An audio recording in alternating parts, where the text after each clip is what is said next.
Kasih karunia dan damai sejahtera dari Allah Bapa kita dan dari anaknya Tuhan Yesus Kristus menyertai kamu sekalian. Amin. Shalom, saudara-saudari sahabatku di dalam nama Tuhan Yesus.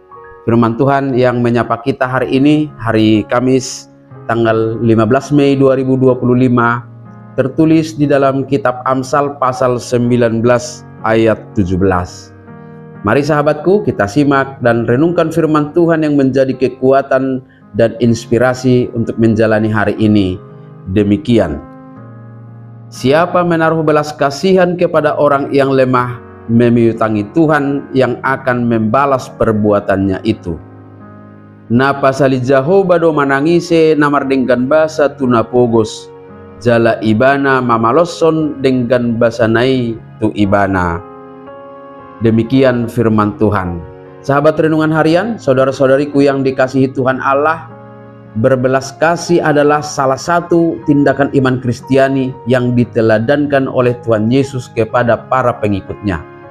Sebagai bentuk konkret dari memiliki hati yang peduli dan yang selalu menuntun pikiran kita untuk melakukan sesuatu yang berguna bagi sesama, untuk meringankan beban, bahkan membebaskan mereka dari beban hidup mereka.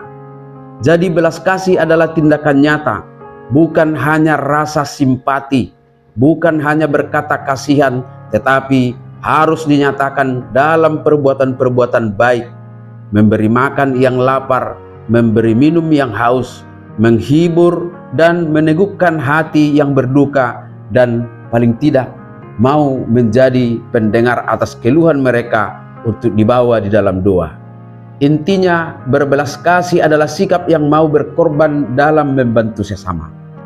Tentu dalam hitungan matematika, memberi kepada orang lain itu akan mengurangi apa yang kita miliki. Tetapi hal ini berbanding terbalik dengan prinsip iman kita. Berbelas kasih dengan kesediaan memberi dan berbagi kepada orang yang membutuhkan adalah ibarat seseorang yang sedang menanam benih di dalam kerajaan Allah, dan Allah sendiri yang menjamin hasilnya. Itulah sebabnya penulis Amsal berkata, siapa menaruh belas kasihan kepada orang yang lemah, memiutangi Tuhan yang akan membalas perbuatannya itu. Dengan pernyataan ini tentu kita dapat memahami makna rohaninya, bahwa sesungguhnya Tuhan tidak pernah berutang kepada siapapun. Dalam Roma pasal 11 ayat 35 sampai ayat 36 bagian A dituliskan, atau siapakah yang pernah memberikan sesuatu kepadanya sehingga ia harus menggantikannya?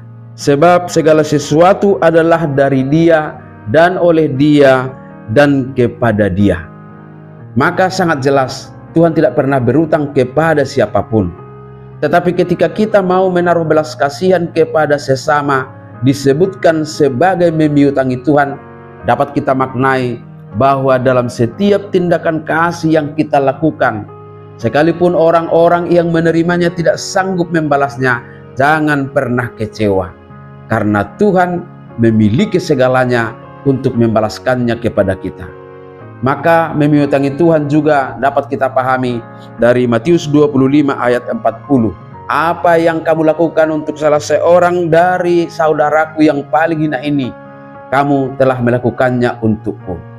Dengan demikian, menaruh belas kasihan, memberi kepada orang yang berkekurangan adalah tindakan iman yang meyakinkan kita bahwa perbuatan belas kasihan adalah sebuah investasi spiritual. Orang yang memberi kepada yang membutuhkan mungkin tidak mendapat balasan dari orang itu, tetapi Tuhan sendiri yang akan membalaskannya. Maka firman Tuhan memotivasi kita untuk selalu melakukan kebaikan-kebaikan sebagai wujud kasih itu, dengan sebuah jaminan bahwa Tuhan Allah akan selalu mengingat setiap kebaikan kita dan pasti akan membalasnya pada waktunya. Oleh sebab itu sahabatku semua, jangan berhenti berbuat baik untuk menolong sesama. Berbuatlah itu semua seperti untuk Tuhan. Amin. Selamat beraktivitas, Tuhan memberkati.